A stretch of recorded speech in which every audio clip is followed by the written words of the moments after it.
스튜디오에 왔습니다. 아참, 저희 비욘디 앱이 출시된 거 혹시 알고 계셨나요? 앱에서도 방송을 보실 수 있으시니까 얼른 앱 다운로드 받으시고 들어와 주세요. 10초 카운트다운 시작할게요. 곧 만나요, 여러분. 안녕.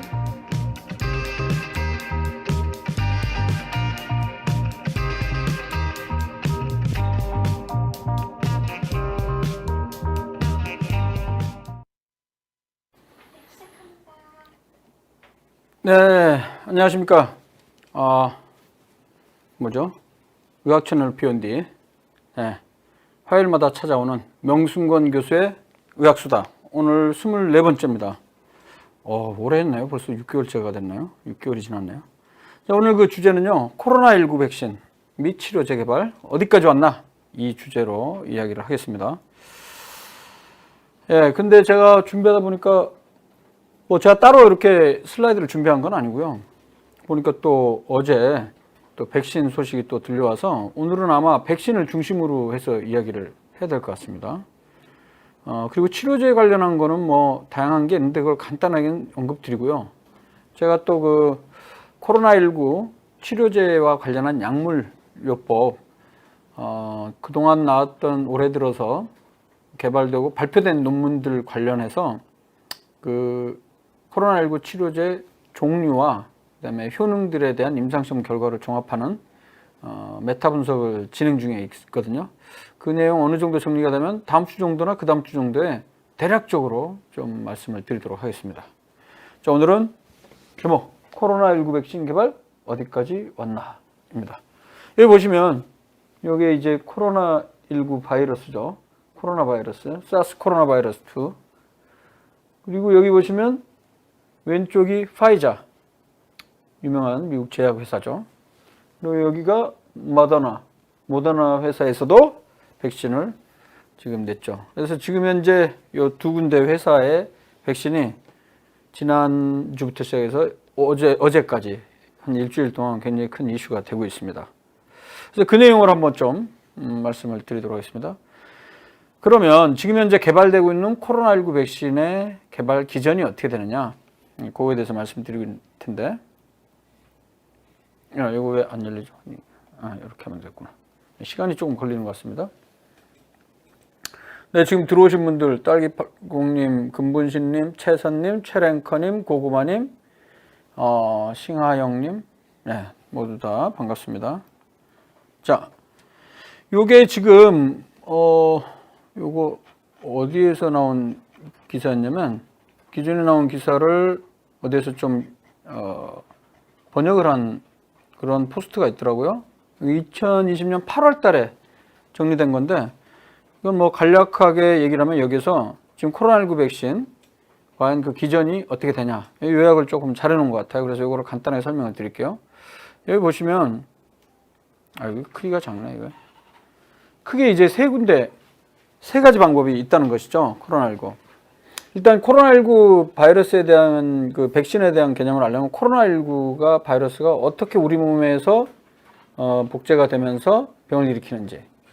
일단 코로나19 바이러스는 RNA 바이러스라고 합니다. 한 가닥으로 돼 있어요. 그러니까 이 바이러스 입자가 이렇게 있으면 외피가 있고요. 그 안에 바로 RNA 유전 물질, RNA 이 한 가닥이 있습니다. 그리고 바깥에 외피가 있고요. 그리고 이 바이러스가 우리 몸에 들어오면 정상 우리 숙주세포, 호스트 셀, 숙주세포에 자기가 그 외피에 갖고 있는 것 중에 하나가 스파이크 단백질이라는 게 있어요. 삐죽 튀어나온 단백질이 있어요. 이 단백질을 이용해서 우리 정상세포 붙어갖고 본인이 유전 물질이 들어갈 수 있도록 전달 기능을 한 게 바로 스파이크 단백질입니다. 이 스파이크 단백질이 굉장히 중요합니다. 단백질. 그리고 나서 우리 숙주 세포 내에서 유전 그 RNA가 증식이 되면서 여러 개 바이러스가 복제가 되면서 다시 빠져나오게 되죠. 그러면서 또 다른 우리 숙주 세포에 전달되면서 바이러스가 늘어나면서 결국에 어떤 문제를 일으키냐면 우리 몸에 심각한 염증 반응을 일으킨다는 것이죠.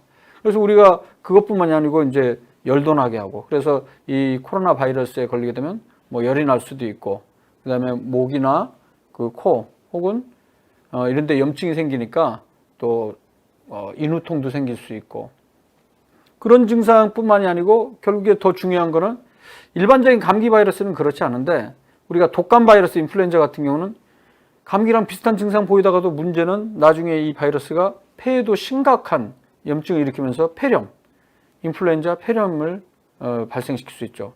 마찬가지로 이 코로나19 바이러스 같은 경우에도 사스, 메르스, 그 다음에 이번에 코로나19도 같은 코로나 바이러스 계열이잖아요. 얘네들도 마찬가지로 폐렴을 일으키면서 결국에는 중증의 호흡부전을 일으켜 아주 심한 경우에는 5% 내외에서 호흡부전으로 사망할 수 있는 이런 게 바로 코로나19 바이러스에 우리 몸에 들어온 기전인데, 그래서 백신이란 걸 만든다는 거는, 이게 백신이 저희가 어렸을 때는 백신 그래갖고 하얀 신인지 알았어요. 뭐 그렇게 생각하는 사람 많았죠. 백신. 근데 이 백신이란 게 원래 이제 영어. 사실 라틴어에서 바카, 이게 이제 소라는 뜻이죠. 맨 처음에 백신이 만들어진 게 1800년대, 18세기. 정확한 연도가 왜 헷갈리죠? 이게 젠너 박사가 천연두에 대한 그 백신을 처음으로 만들 때, 거기에서 그때 이게 소에도 그 우두란 게 있거든요. 소에 생기는 이른바 천연두라고 보면 되겠습니다. 근데 우리 인간에 생기는 걸 이제 천연두라고 얘기를 하는데, 우두에 걸린 소 젖자는 여성들 같은 경우에는 천연두가 별로 안 걸리는 거예요. 그래서 알아봤더니 우두를 먼저 이 사람들이 앓고 나면 우두, 즉 소의 천연두 바이러스가 인간한테 들어오면 심각하게 앓지 않고 그냥 지나가게 되고, 지나가게 되면 그 몸 안에 항체가 생길 수 있다는 거예요. 엔티바디. 그러면 어떻게 되냐면 향후에라도 사람 천연두 바이러스가 우리 몸에 들어와도 어떻게 됩니까? 대항할 수 있는 항체가 생겨서 바이러스 복제 같은 거를 죽일 수 있고, 그래서 염증도 심각하지 않게 하고 지나갈 수 있게 만들어줄 수 있다는 거죠. 그래서 나온 게 이제 이걸 백신, 바시니아, 그게 이제 소라는 뜻으로 되어 있습니다. 거기서 기원해서 백신이 나오는데, 그러면 백신은 뭐냐? 이건 치료제는 말 그대로 걸렸을 때 이 바이러스를 죽이는 거고, 백신은 미리 건강한 상황에서 코로나19 바이러스가 우리 몸에 들어오기 전에 미리 우리 몸 안에 코로나19에 대한 항체를 생성시키는 거죠. 그렇게 항체를 생성시키는 방법이 지금 현재 개발되고 있는 방법이 몇 가지가 있냐? 지금 현재 3가지 정도로 요약할 수 있다는 것입니다. 이 그림에 보면 뭐 너무 자세하게는 얘기는 뭐 안 하겠습니다. 너무 복잡한 얘기가 될 수도 있으니까. 그 원리가 뭐냐? 3가지 기전인데, 첫 번째, 재조합 바이러스 벡터를 이용하는 거예요. 이 재조합 바이러스는 건 뭐냐면요, 예를 들어서 아데노바이러스나 이런 바이러스 약화시킨 바이러스가 있어요. 이 바이러스가 우리 몸에 들어와서 복제를 많이 할 수 있는 건데, 이게 하나의 벡터, 매개체가 되는 거예요. 운반하는 매개체. 근데 이 아데노바이러스나 이런 바이러스 안에 유전 물질의 일부를 갖다가 바로 코로나19 바이러스 일부의 유전 정보를 여기다가 씹어넣는 거죠. 그래서 이거를 매개하는 벡터를 만들어 갖고, 우리말로 하면 리콤비넌트 바이러스 벡터가 뭐냐면 재조합 바이러스 매개체. 그러니까 이 바이러스는 본인 자체 유전 물질에다가 플러스 코로나19 바이러스의 유전 정보를 같이 갖고 있는 거예요. 그것을 우리 몸에 이제 투여를 하게 되면 어떻게 되냐? 이게 정상 우리 인간의 숙주세포죠. 그럼 이 안에 들어와서 이게 단백질의 형태가 붙어져 갖고 들어오는 경우에 우리 세포 안에 프로테아좀이라고 해서 단백질을 분해하는 그런 물질이 있어요. 그래서 이 단백질이 부서지게 되면 펩타이드란 거로 되고, 펩타이드가 결국에 더 작은 뭐 아미노산 그리고 유전 물질로 변하면서 결국에 이게 항원으로 인식이 되는데, 이게 가는 기전이 바로 2가지가 있는데, 하나는 세포 매개 면역 반응, 하나는 체액 반응, 2가지 종류가 있어요. 이 세포 매개 면역 반응이 뭐냐면, 외부 이물질이나 바이러스나 세균이 우리 몸에 들어오면 어떻게 하느냐? 우리 몸에서 항체 말고 T세포라고 해서 그 T림프구, 임파구인데요. 일종의 백혈구에 하는데, 얘가 작동을 하면서 이 T림파구가 이 외부에서 침입한 항원을 죽여버리는 기능을 하는 거죠. 이거를 세포맥의 면역 반응이라고 그러고요.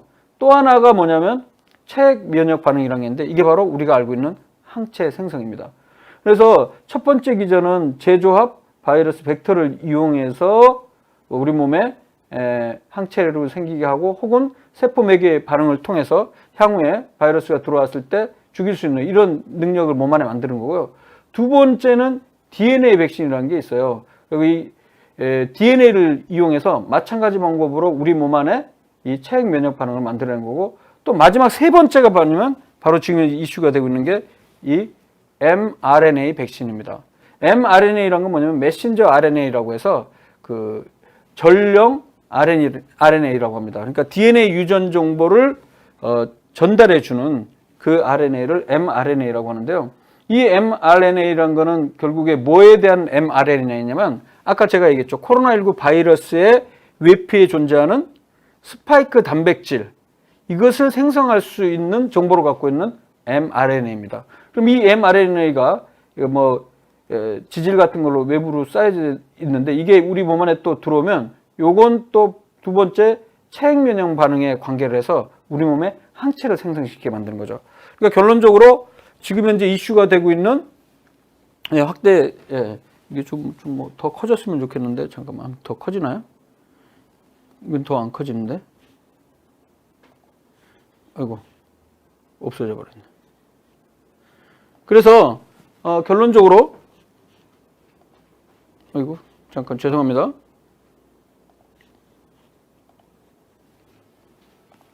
이걸 이렇게 크게 키우겠습니다. 이게 지금 이게 생명과 그 수업 같기도 하고 그런데, 그래서 결론적으로 지금 현재 가장 이슈가 됐던 최근에 화이자라는 미국 제약회사 그리고 모더나라는 회사에서 개발 중인 게 뭐냐면 바로 이 세 번째 기전 mRNA 백신입니다.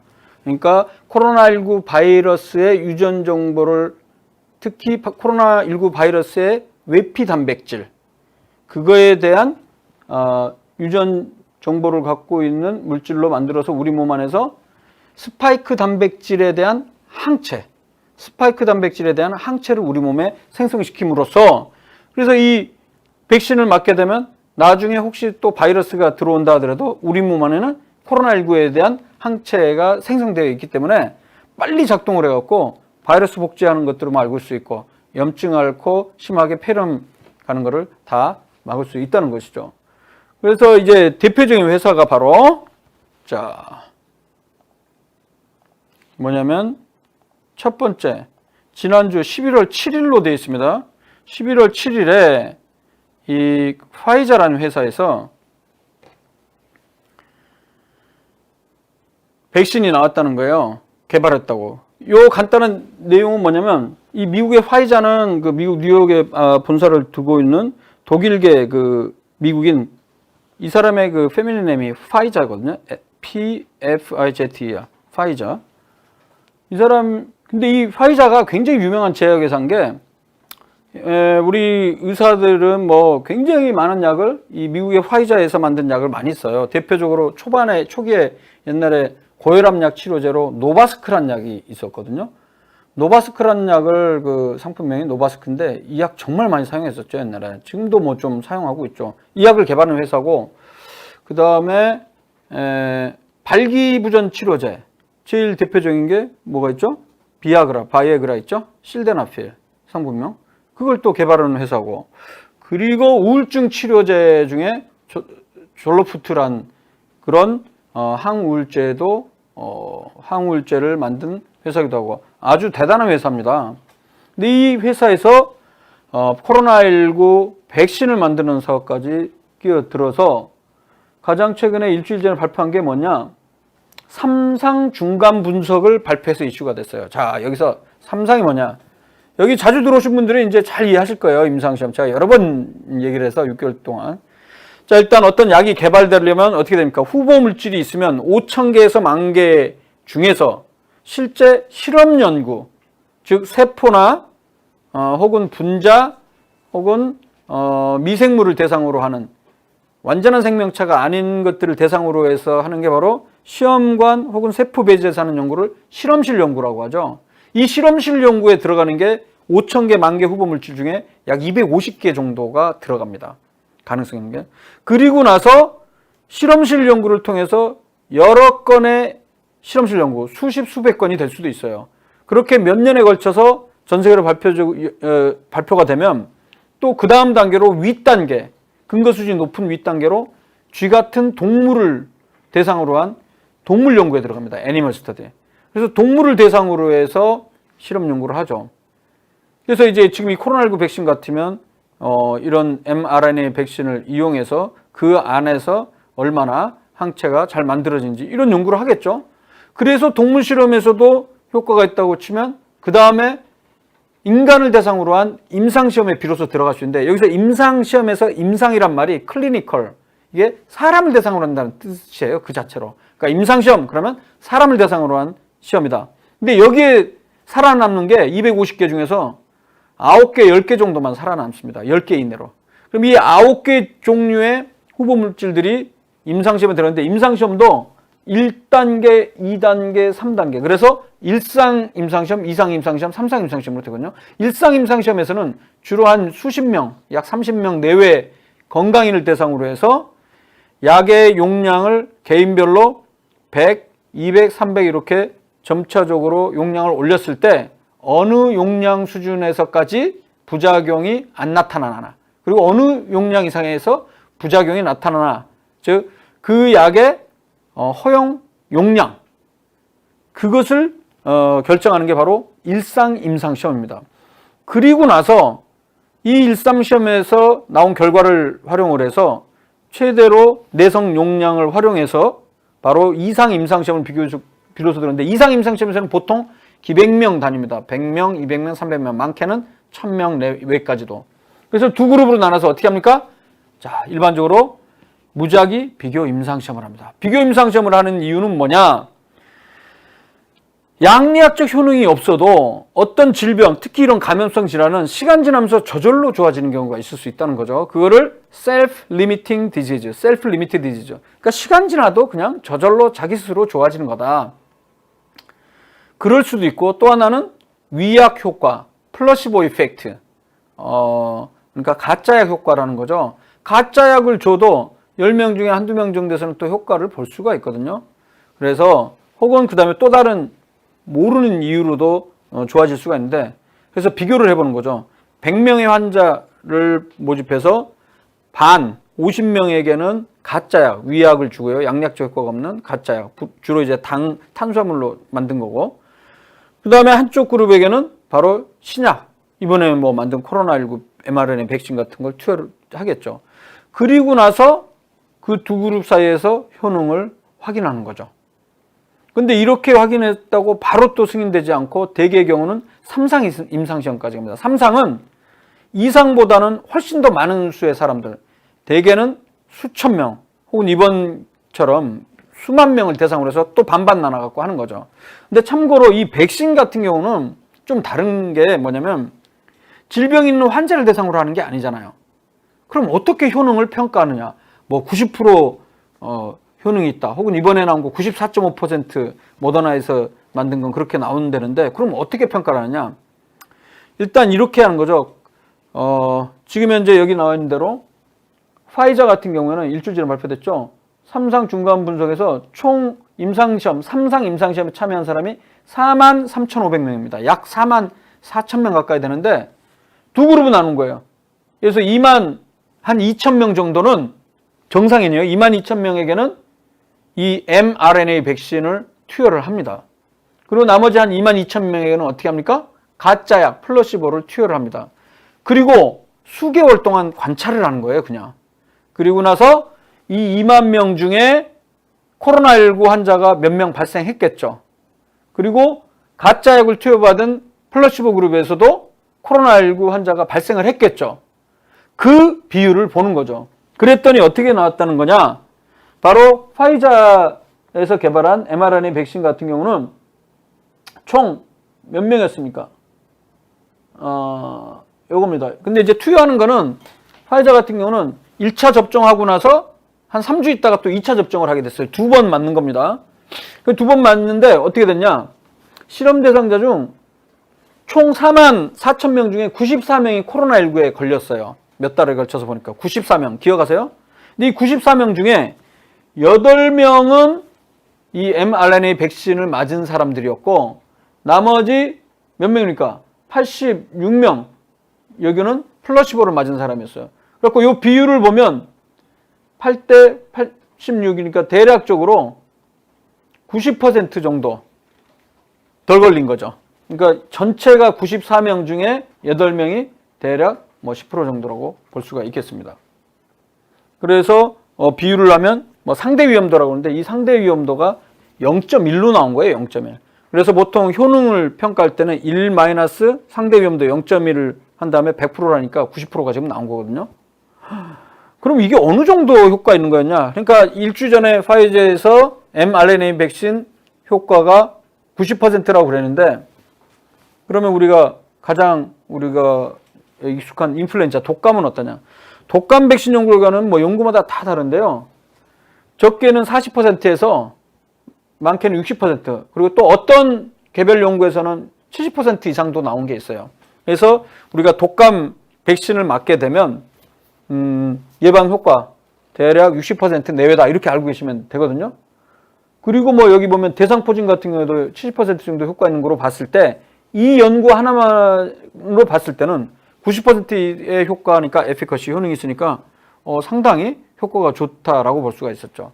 그런데 문제가 있습니다. 이 화이자가 개발한 mRNA 백신은 뭐가 문제냐? 여러분들이 잘 아시는 대로 그렇죠. 원빈도는 2개, 나도 눈 2개님이 얘기하신 이 문제입니다. 백신 보관 온도 그게 영하 70도 아주 낮은 온도에서 보관해야 된다는 거죠.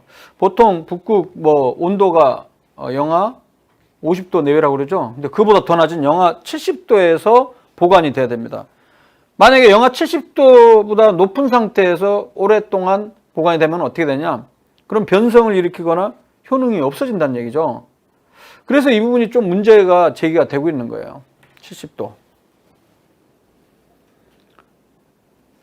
극저온에 보관해야 되는 이유는 이거보다 높은 온도에서는 자기네들이 실험을 해보니까 이 mRNA, 이 백신 물질이 금방 불활성화되고 사멸화되고 항체를 못 생기게 만드는 거죠. 우리 몸에서. 그리고 또 하나는 이게 지금 중간 보고인데 좀 더 자세하게 구체적으로 어떤 사람들이 맞았고 어떤 질병을 가진 사람들이었고 이런 부분들이 좀 아직까지 확실하지가 않습니다. 뭐 여기에는 일부 보고에서는 인종도 굉장히 좀 다양하다 뭐 이런 정도의 정보는 알 수 있는데 일단 첫 번째로 보관 그래서 콜드 체인이라고 했고 어떤 우리가 뭐 농수산물이나 이런 것들을 보면 산지에서 혹은 그 다음에 최종 구매자까지 가는데 여러 가지 운반하는 과정에서 변성이 되지 않도록 신선하게 공급하기 위해서 찬 온도, 낮은 온도에서 즉 콜드, 낮은 온도에서 이 공급할 수 있는 이런 체계가 있어야 되는데 이 콜드 체인 이 부분이 문제고요. 두 번째는 뭐가 문제가 되느냐? 어떤 것이든지 효능은 이렇게 90% 효과가 있다고 그러지만 과연 부작용, 안전성의 문제는 어떤가? 물론 뭐 급성 부작용, 그러니까 단기간 부작용은 거의 없는 거로 지금 보고되고 있어요. 중간 보고에서는. 즉 뭐 한 달, 2달 이내 정도. 그러나 3달 혹은 6달 이후까지 중장기 부작용은 어떤지는 아직까지 알 수는 없는 상황입니다. 현재. 그래서 이런 부분이 좀 제한점이긴 하다는 것이죠.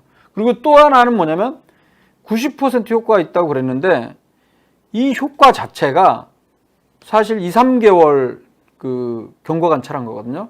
근데 이게 만약에 몇 개월 혹은 몇 년까지 가는지 그게 문제라는 거죠. 참고로 독감 같은 경우는 지금 11월에 보통 10월, 11월에 맞으라고 그러죠. 독감 예방 접종을 하게 되면 2주 후부터 항체가 생성이 되면서 보통 한 5, 6개월까지 그래서 이듬해 3월이나 4월 정도까지 항체의 역가, 그러니까 항체가 농도가 유지가 돼서 내년 2월에 또 독감 바이러스가 들어와도 우리가 대항해낼 수 있는 그런 효과가 있는데 이 코로나19에 대한 효과는 과연 3개월, 6개월까지 가느냐 안 가느냐 아직 그거는 알 수 없다는 것이 또 제한점이 되겠습니다.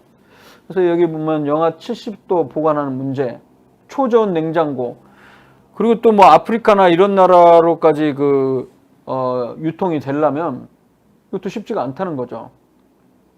근데 파이자에서 발표한 바에 따르면 보통 우리가 백신 보관하는 냉장고, 개인원이나 혹은 우리 집에서 냉장고가 2도에서 8도 사이 아닙니까? 그럼 2도에서 8도 사이에서는 최대 5일간도 보관이 가능하다고 합니다. 화이자 자체 발표한 거면. 그럼 5일 이내면 괜찮다는 거죠. 그러니까 병원에 도착하기 전에는 영하 70도를 유지해야 되지만 병원 도착 후에는 2도에서 8도 사이에 5일간 남아있다. 이 사이에 접종하면 된다는 것이죠. 참고로 이제 독감 같은 경우는 영하 10도에서 0도 사이에서 보관 유통을 하고 도착해서는 병원 안에서 병원 냉장고에서 2도 8도 사이에서 접종하게 되어 있다는 것입니다. 근데 이제 문제는 이 5일 안에 백신을 다 접종을 해야 되는데 이거 참 기간이 좀 많이 짧다는 것이죠. 그래서 이런 문제 제기가 되고 있는 와중에 바로 어제였죠. 어제부터 이슈가 되기 시작했는데 모더나라는 회사에서 코로나 백신을 또 개발했다고 해서 이슈가 되고 있습니다. 자, 이 회사 이름이 뭐죠? 마더나 혹은 모더나라고 발음을 하겠죠. 근데 이걸 보면 이 어원이 어떻게 되나 제가 한번 보니까 여기 뒤에가 RNA예요. RNA. 그죠? 리보뉴클레이크 애시드, 리보엑선. RNA고 이게 뭐냐면 모드예요. 모드. 양식. 이런 유행. 그런 거죠. 그리고 또 하나 이게 mother라는 의미도 발음상 MOTHER이니까 mother. 아마 이 코로나19 백신의 즉 mRNA 백신의 어머니다. 이런 거를 표방하고 나선 것 같아요. 이 미 제약회사 머더나 같은 경우는요. 이 회사 자체가 다른 약이 아니고 이 mRNA 백신을 목표로 해서 이거에 주력하고 있는 제약회사입니다. 근데 여기서 무슨 발표를 했냐? 어제 날짜로 코로나19 백신 자체적으로 개발한 mRNA 백신이 94.5% 효과가 있다. 그러니까 일주 전에 화이자의 mRNA 백신보다 조금 더 높다는 얘기죠. 95% 효과면 굉장한 거죠, 이게. 그러니까 화이자 90%보다 높다. 근데 더 장점이 뭐냐면 아까 화이자에서 개발한 경우에는 아주 극초저온 영하 70도에서 보관해야 된다 그러는데 이거는 그렇게 안 해도 된다는 거예요. 보통 영하 20도 정도 수준에서는 6개월까지도 보관이 가능하고 그다음에 2도에서 8도 사이도 한 달 정도까지 보관이 가능하다고 돼 있죠. 이거 한번 볼까요? 여기 어디에 나와 있던가? 어쨌든 화이자에 비해서 훨씬 더 유통하는데 그리고 보관하는데 더 용이하다는 것입니다. 그럼 효과는 어떻게 몇 명이 참여했냐? 이 모더나의 mRNA 백신 같은 경우는 마찬가지로 3상 임상시험입니다. 참가 인원이 약 3만 명 정도입니다. 마찬가지로 두 그룹으로 나눴어요. 그랬더니 총 95명의 코로나19 확진자가 나왔습니다. 화이자랑 거의 명수는 비슷하네요. 근데 이 중에서 코로나19 백신을 맞은 그룹은 5명밖에 없었고 나머지가 다 가짜 약을 맞은 그룹이에요. 그래서 이 효능을 상대 위험도로 보면 0.05가 되겠죠. 0.05. 그러니까 1-0.05 곱하기 100 하니까 94.5%. 자, 그리고 부작용 같은 경우도 보면 일부가 몸살이나 두통 등의 증상을 경험했지만 심각한 부작용이 없다. 우리가 독감 백신 맞는 경우에도 일부 환자에서는 심각하게 또 근육통 호소하고 그런 분들도 일부 있죠. 그러나 시간이 되면 바로 좋아지고요. 자, 그래서 이게 지금 이것도 똑같아요. 화이자랑 똑같이 mRNA를 이용한 겁니다. 그러니까 코로나19 바이러스의 스파이크 단백질, 우리 숙주세포에 붙는 데 도움이 되는 스파이크 단백질을 만들어서 그거에 대한 항체를 우리 몸에 만들게 하는 거죠. 여기 있네요. 모더나 백신은 영하 20도만 유지하면 효과 낼 수 있다. 이렇게 되어 있습니다. 그리고 냉장고 2도에서 8도 사이에 우리 개인원 아니면 병원에서 냉장고에 보관해서 30일 동안 보관 가능한 거죠. 화이자 백신은 화이자 자체에서 얘기했을 때 5일 보관. 근데 아마 이런 것도 화이자 내에서도 같은 mRNA 같으면 그 냉장 보관 이런 기술을 테크놀로지를 좀 더 개발을 한다면 뭐 이것도 올해 그렇게까지 초전이 아니더라도 가능하지 않을까 이런 생각을 좀 듭니다만 이거는 좀 더 봐야 될 것 같습니다. 그래서 결론적으로 지금 현재 어떻게 되느냐, 최근 2주 사이에 이 다국적 대규모 제약회사인 화이자 그리고 모더나라는 회사에서 코로나19에 대한 백신을 만드는데 아주 희망적인 소식을 전해줬다는 거죠. 물론 이 부분은 아직 중간 결과 보고예요. 그래서 만약에 한두 달 정도 혹은 최소한 몇 주에서 한두 달 정도 후에 최종 연구 결과가 나오면 아마 발표가 될 겁니다. 그리고 학술지에도 게재가 되겠죠. 그때 가봐야 정확한 실제적인 중장기 성공률이라든가 뭐 효능이라든가 아니면 그 안전성 이런 걸 확인할 수 있겠지만 생각보다 제가 보기에는 좀 빠른 시기에 3상 임상, 대규모 임상 시험 결과가 발표된 것 같아요. 제가 뭐 초반에도 얘기를 했습니다만 이런 그 신약 후보 물질에서 최종적으로 그 미국은 FDA, 우리나라는 식약처에서 승인을 받을 정도로 되려면 정말 수년에서 10년 이상 걸리는 그런 거거든요. 근데 올해 1월부터 유행하기 시작했고 올해 1월인가 그때 2월에 그 코로나19 바이러스의 유전 염기 서열이 그때 공개되고 난 지 지금 며칠입니까? 10개월, 11개월 만에 이 정도로 결과 났던 거는 상당히 고무적이라고 볼 수는 있을 것 같습니다. 하지만 과연 이런 게 효과가 있는지 그럼 봐야 되고요. 또 하나는 이거를 승인받고 실제적으로 언제부터 맞을 수 있냐? 최소한 이제 승인 떨어지고 그러면 12월 넘어서 1월 정도부터나 아마 맞을 수 있을 거예요. 그리고 우리나라는 어떠냐? 지금 우리나라는 일부 그 5개 백신에 대해서 계약이 거의 들어갔다고 지금 보고가 나오고 있습니다. 그리고 그래서 우리나라도 내년 봄 정도나 늦어도 뭐 여름 정도 전까지는 또 우리가 맞을 수 있지 않을까 이런 생각은 듭니다만 일단 굉장히 긍정적으로는 볼 수 있다고 봅니다. 제가 우려하는 거는 이제 부작용만, 심각한 부작용만 없다면 좀 짧게 지속이 되더라도 한 3, 4개월 이상만 지속되더라도 그것도 좀 굉장히 긍정적이고 좋은 그런 효과가 아닐까라는 생각을 좀 개인적으로 해봤고요. 질문들 올려주세요.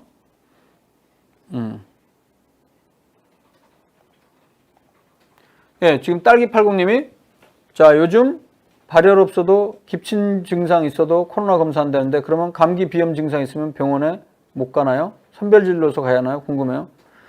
사실 지금 현재 독감도 이제 유행하는 시기가 됐고요. 원래 이제 11월부터 독감 환자가 발생하기 시작해서 12월에 피크를 이루거든요.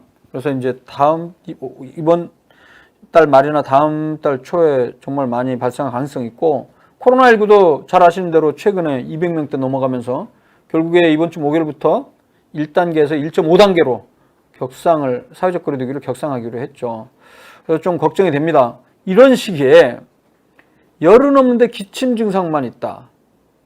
이 경우는 코로나 검사를 사실 제가 개인적으로 지금 선별진료소 할 때 다른 코로나19 감염 의심할 가능성이 그 병력을 봤을 때 굉장히 낮다. 그러니까 특별히 어떤 코로나19가 집단 발병한 곳에 있었던 적도 없고 사람 많은데 간 적도 별로 없었는데 목이 좀 아프고 기침 증상도 있다. 이러면 일단은 하루 이틀 정도 그냥 관찰을 하는 게 일반적이에요. 그리고 가능하면 출근하지 않고 2, 3일 정도 집에서 지켜보는 게 더 낫습니다. 제일 중요한 지표 중에 하나가 발열이에요. 현재로서는 여전히. 그래서 발열이 있다 그러면 다른 증상 없어도 일단 코로나19에 대한 의심을 해서 바로 보건소의 선별진료소로 가셔서 진료받을 것을 권장을 하죠. 병원에 가면 선별진료소 자체가 또 있어요. 그래서 우리 암센터 같은 경우에도 선별진료소가 있는데 주로 이제 암 환자분들 중심이니까 암 환자분이 열이 났는데 응급 상황에서 응급실 가야 된다. 그러면 바로 응급실 못 들어가고요. 저희가 선별진료를 해서 일단 검사를 시행을 하고 결과를 본 다음에 입실을 하거나 자가격리하거나 혹은 굉장히 응급한 경우에는 그 내과계 중환자실로 입실을 시켜서 그 결과를 보고 나서 또 판단을 하기도 합니다. 제가 어제도 우리 의료진들도 스태프들도 돌아가면서 선별진료소 진료를 하거든요. 어제도 제가 또 오랜만에 선별진료소 오전에 4시간 했는데 까리한 이른바 좀 애매한 경우가 있어요. 애매한 경우에는 검사를 당연히 합니다.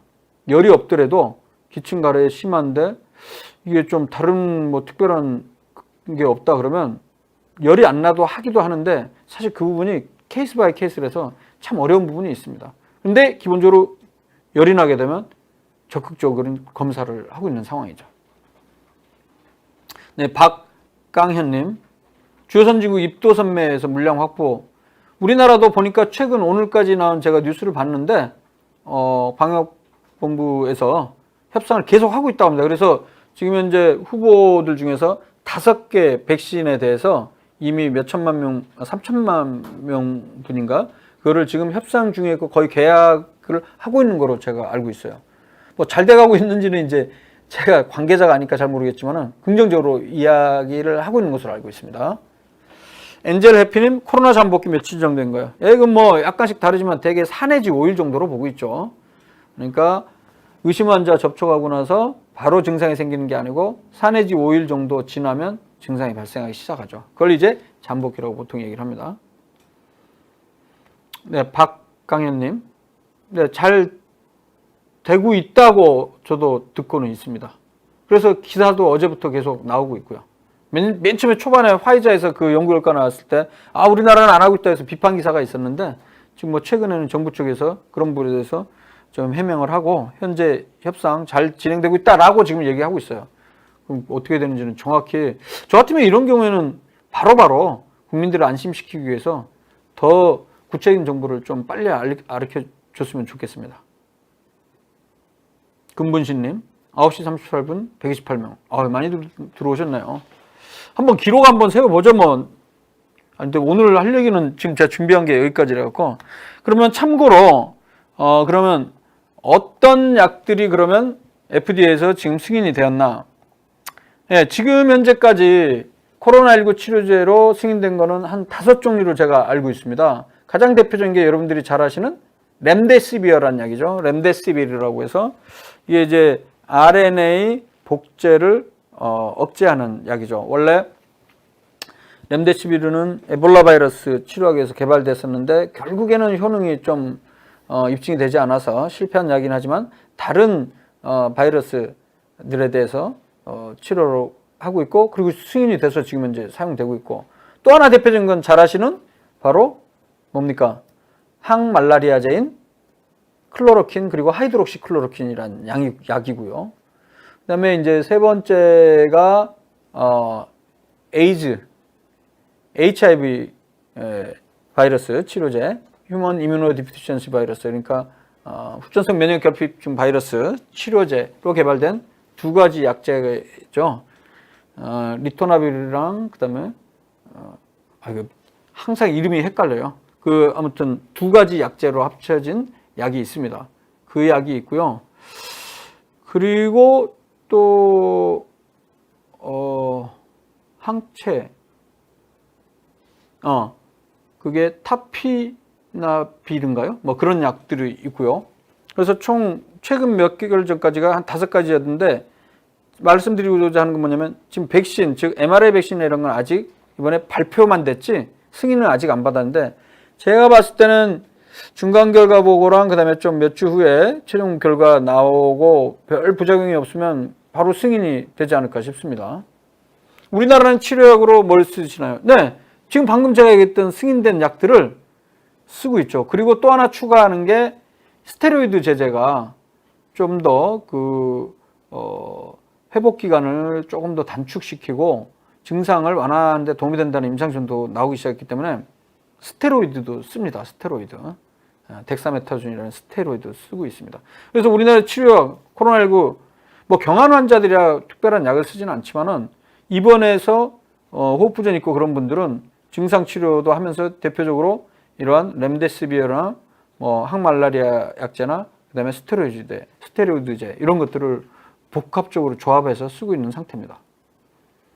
딸기80님 마스크 질문이요. 코로나 유행이라서 KF94, 80, 비말 덴탈 마스크 여러 가지 있는데 방송에서 마스크 제대로 착용하는 게 더 좋다는데 방역 마스크 아닌 거 착용해도 되나요? 불안해서 KF94 마스크만 사용하고 있어요. 그때 제가 설명드렸는데 사실 바이러스 차단율이 높으면 높을수록 일단은 좋다고 볼 수는 있습니다. 하지만 예를 들어서 KF9499 같은 경우에는 0.4 마이크로미터 입자 크기를 각각 94%, 99% 차단하는 효과가 있죠. KF80 같은 경우에는 코리아 필터라고 그러죠. 약자가 이게. 80%인데 0.6 마이크로미터를 80% 차단하는 효과가 있는 거예요. 그래서 보통 KF80 이상을 권장을 해왔는데 최근 들어서는 이른바 KF-AD라고 해서 비말 마스크, 엔티 드라플릿 AD, 항비말. 요거는 이제 60에서 뭐 아마 대략 한 80% 사이로 알려져 있죠. 차단 효과가. 그리고 덴탈 마스크도 비슷합니다. 차단 효과가. 저희 우리 의료진들이 많이 쓰는 파란색 마스크 있죠. 그러면 이거는 좀 불안하긴 하겠죠. 50%, 60% 밖에 차단 못하는데. 그런데 이거라도 효과가 있다는 거예요. 어떤 효과가 있냐? 비록 바이러스가 우리 몸에 들어오긴 해도 바이러스 양을 많이 줄일 수 있다는 거죠. 반 이상은 줄일 수 있어요. 그렇게 되면 어떻게 되냐? 이런 비말 마스크나 덴탈 마스크를 안 쓴 경우에는 풀로 이 바이러스가 우리 몸에 들어오면 그래도 80% 정도 내외는 경하게 앓고 지나가고 나머지 10%, 15%는 조금 심하게 아프고 5%는 아주 심각한 상태가 되는데 그나마 이 비말 마스크든지 덴탈 마스크, 천 마스크는 조금 떨어지겠지만 그래도 이런 비말 마스크 이상을 쓰게 되면 50% 이상의 바이러스가 확 줄어들기 때문에 어떻습니까? 확실히 무증상의 환자들이 훨씬 더 많아지고요.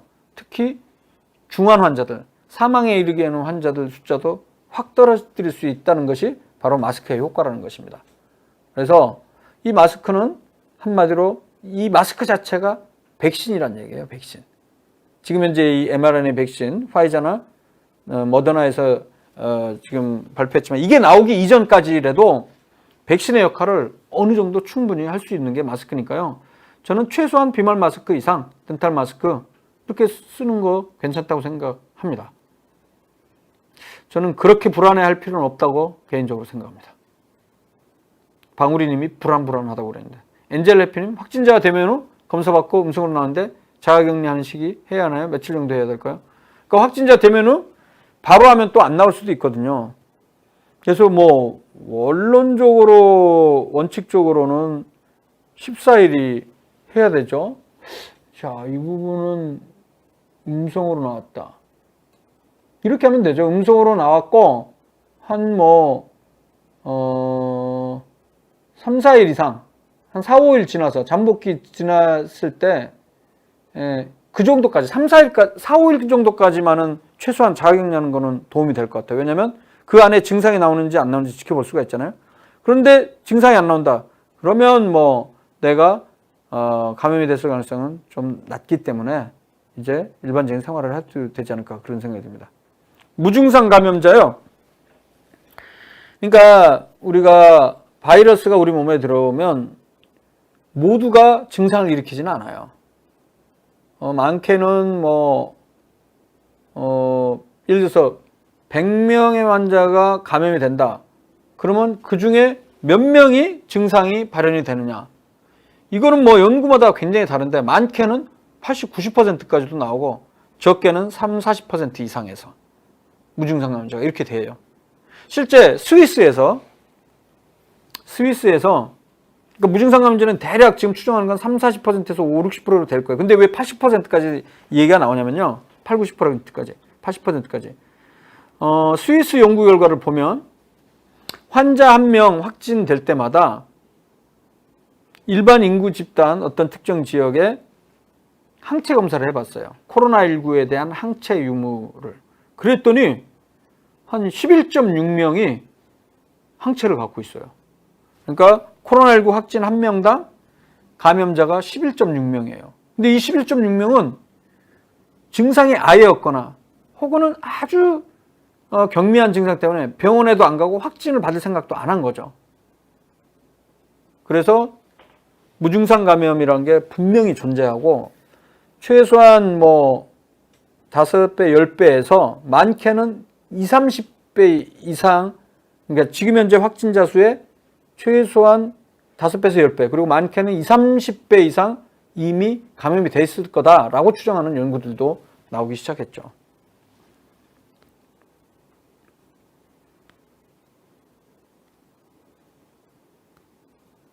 잠깐. 피라맥스 현황? 어떤지 제가 잘 아직 모르는데, 잠깐만요.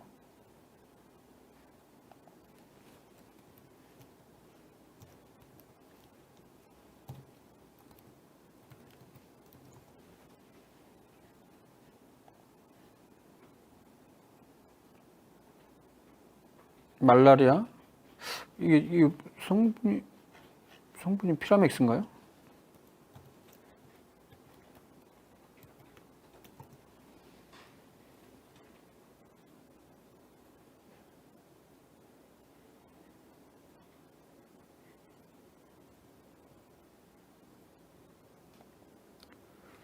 피라세탐.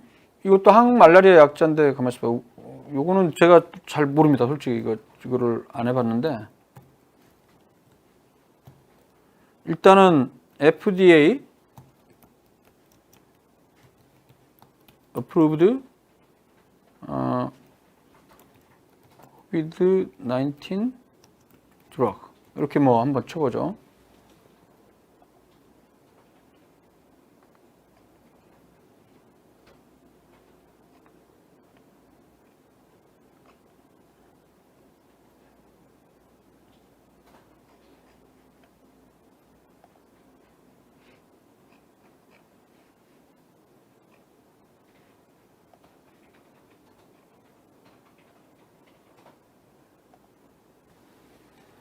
일단 요거는 뭐 아까 제가 얘기했던 대로 뭐 FDA 승인된 약은 아까 얘기했던 렘데시비어, 그다음에 뭐 엔티말라리알 드럭들, 그리고 뭐 그런 약들이 있는데, 아마 이제 이번에 백신, 이게 mRNA 백신이 또 이제 승인이 곧 되지 않을까 싶습니다. 무증상 감염자도 바이러스를 전파하는 건가요? 이 부분은 이슈가 되고 있었죠. 특히 잠복기 때 바이러스 전파하는가. 그런데 최근에 나온 연구를 보면 잠복기가 끝나갈 즈음에 증상이 나오기 직전에도 전파가 가능하다, 이렇게 되어 있습니다. 어떤 기준인지는 정확하게는 뭐 확실히 모르죠. 그러면 춤추는 탬버린님, 무증상자가 모르고 지나가면 자연적으로 치유가 되나요? 치유가 되고 나면 항체가 생기나요? 그렇죠. 무증상자는 본인이 증상을 못 느끼거나 아주 미약하기 때문에 몸 안에 들어와서 감염이 됐고 우리 몸 안에 항체가 생겨 있다는 걸 얘기하거든요. 그래서 항체가 생기죠, 일반적으로. 근데 지금 현재 우리가 잘 모르는 거는 이렇게 한번 감염됐던 사람들이 몸 안에 항체가 생겼을 때 향후 몇 개월 혹은 몇 년까지 면역 상태가 유지되느냐. 그건 아직 뭐 연구가 안 돼 있습니다. 이거는 이제 좀 더 내후년까지는 연구 결과를 봐야 알 수가 있습니다. 방울이님, 무증상 감염자 이해가 잘 안 갑니까? 뭐 그렇게 생각하면 돼요. 어떤 사람들은 어떤 바이러스에 대해서 굉장히 강한 면역 반응을 그러니까 갖고 있어서 독감 바이러스가 들어도 어떤 사람은 심하게 앓지만 어떤 사람은 거의 무증상으로 지나가는 경우가 있는 거나 마찬가지죠. 그러니까 감염이 된다고 다 증상이 생기는 건 아니다. 그래서 무증상 감염자란 말이 있는 거다. 이렇게 이해를 하시면 되겠습니다. 와, 벌써 7시 50분이 됐습니다. 오늘 제가 뭐 준비한 내용은 여기까지인데, 다음 주에 제가 어느 정도 그 약제, 치료제, 지금까지 나온 임상시험 결과 제가 정리하고 있는데, 요거 한번 정리하거나 혹은 또 다음 주에 갔을 때 바로 하루 이틀 전에 이슈가 되는 내용 중심으로 해갖고 또 그 정리를 해서 이야기를 해드리도록 하겠습니다. 네, 지금 이렇게 댓글도 많이 남겨주시고 들어와 주신 시청자 여러분께 다시 한번 감사의 말씀을 드리고요. 다음 주 화요일 저녁 7시에 뵙도록 하겠는데, 그런데 제가 지금 6개월을 했거든요. 굉장히 오래 했어요. 매주 화요일 날. 이거 사실 뭐 쉽지 않습니다. 이게 금요일마다 제가 집도 강북인데, 병원은 경기도 고양시 일산 국립암센터인데, 이게 참 화요일마다 사실 이게 쉽지는 않거든요. 이게 언제까지 할 수 있는지 잘 모르겠지만은, 뭐 일단은 다음 주에는 오겠죠, 제가. 그러면 다음 주에 뵙도록 하겠습니다. 감사합니다. 그리고 명승권 TV도 많이 구독해 주시고요. 계속해서 구독자 수가 줄고 있어요. 그 다음에 더 중요한 건 유튜브 스타. 여기 들어오신 분들 중에 유튜브 스타 하면 잘 안 나와요. 아직까지 500명대밖에 안 되기 때문에 유튜브 스타 명승권까지 쳐놓고 유튜브 스타 그 약간 분홍색 썸네일에 우리 4명 캐리커처 그려져 있는 유튜브 스타 꼭 구독해 주시면 감사하겠습니다. 네, 그럼 다음 주에 뵙도록 하겠습니다. 감사합니다. 라이브에서 질문에 대한 답변을 얻지 못하셨다고요? 걱정하지 마세요. 저희 비욘디 앱에 질문 남겨주시면 각 분야의 전문가 선생님께서 자세하고 섬세하게 답변을 해드립니다. 구독과 좋아요는 사랑입니다, 여러분.